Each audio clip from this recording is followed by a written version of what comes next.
Kyle, Defur, I wanted to ask you, we're talking about changing the how doctors and providers are paid. They're paid now on basically the fee-for-service model. They're paid for doing stuff, not necessarily spending time with patients, not necessarily on the outcomes that they achieve with those patients. If that were to shift, I mean, if you start paying providers on outcomes and on time with patients, not just on procedures and tests, how would that change St. Vincent, Indianapolis? How would the place look different, function differently under a different kind of payment model? Well, I think that the alignment of incentives is important, and I think there's one of the aspects that's being talked about in different parts of healthcare reform right now is bundled payments, and I think that can be a positive thing because it gets the hospitals and the physicians and others on the same page in terms of really focusing not on how the reimbursement works necessarily, but rather how are we going to manage the care of this patient. It's especially true with chronic illnesses, and how do we manage the care of this patient who has a chronic illness across the continuum of care. And those are, by looking at bundled payments, you can create an incentive for really coming together, taking away some of those barriers, and in all honesty, some conflicts and conflicting incentives in terms of how care is delivered today. I think from St. Vincent's perspective and how it affects the hospital, we have been and are preparing for that kind of reimbursement change in the market. I think there's some things that you have to have in place. As I mentioned, the aligned incentives. You have to have an IT infrastructure with electronic health record that's critically important to be able to manage in that kind of environment. And as earlier stated, the primary care access and early intervention for prevention and wellness is very, very important. Okay, thanks. Does anybody else have any thoughts on just how the healthcare environment would be different if we overhauled and paid doctors and hospitals in a different way?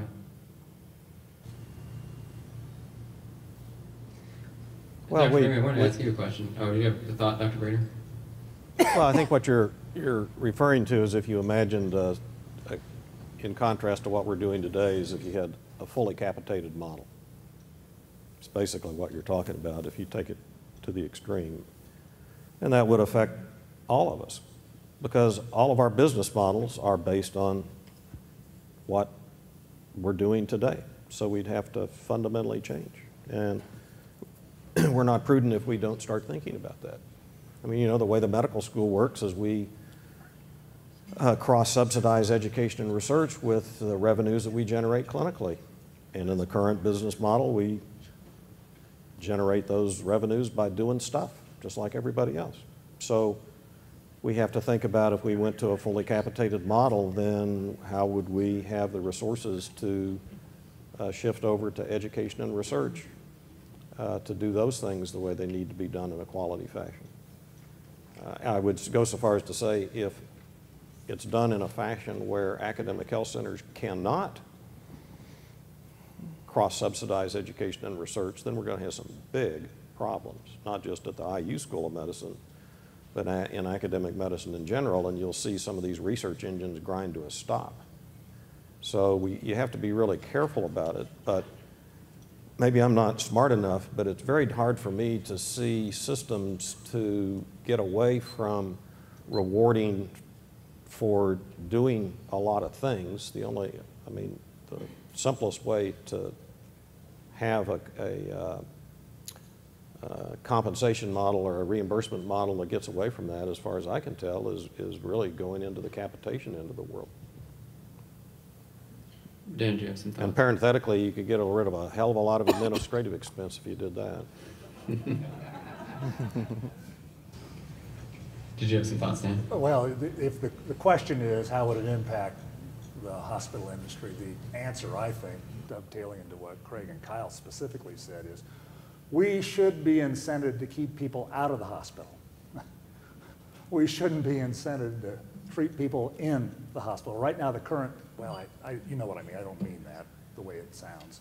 Maybe I do mean it the way it sounds, but the money all goes to acute critical care. It doesn't go to the clinics, and it doesn't go to coordinate care. Indianapolis is in a better situation than maybe any other city in the country because of IHI, You all know what that is? Indiana Health Information Exchange. Vince Capone of St. V's is chairman of it.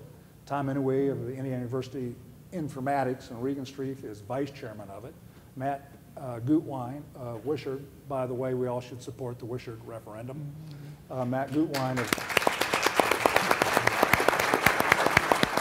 of Wishart is on the board, and so are all the hospitals. And the idea is to be interoperable. And you all know what the truth is right now.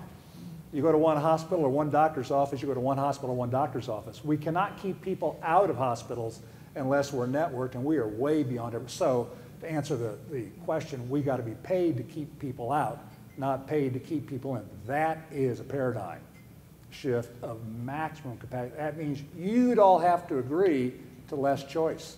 You're the ones who call me and want to work around the primary care docs, right? Right?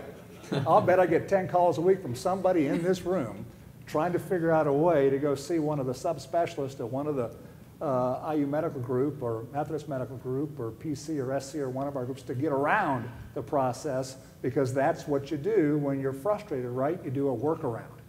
IHI should avoid that frustration, so you're confident your data precedes you and your primary care physician, family doc is empowered to deal with your pneumonia before you show up at 86th and Harcourt Road or 16th and Capitol or Beech Grove or Southport or on the northeast or east sides of town, period.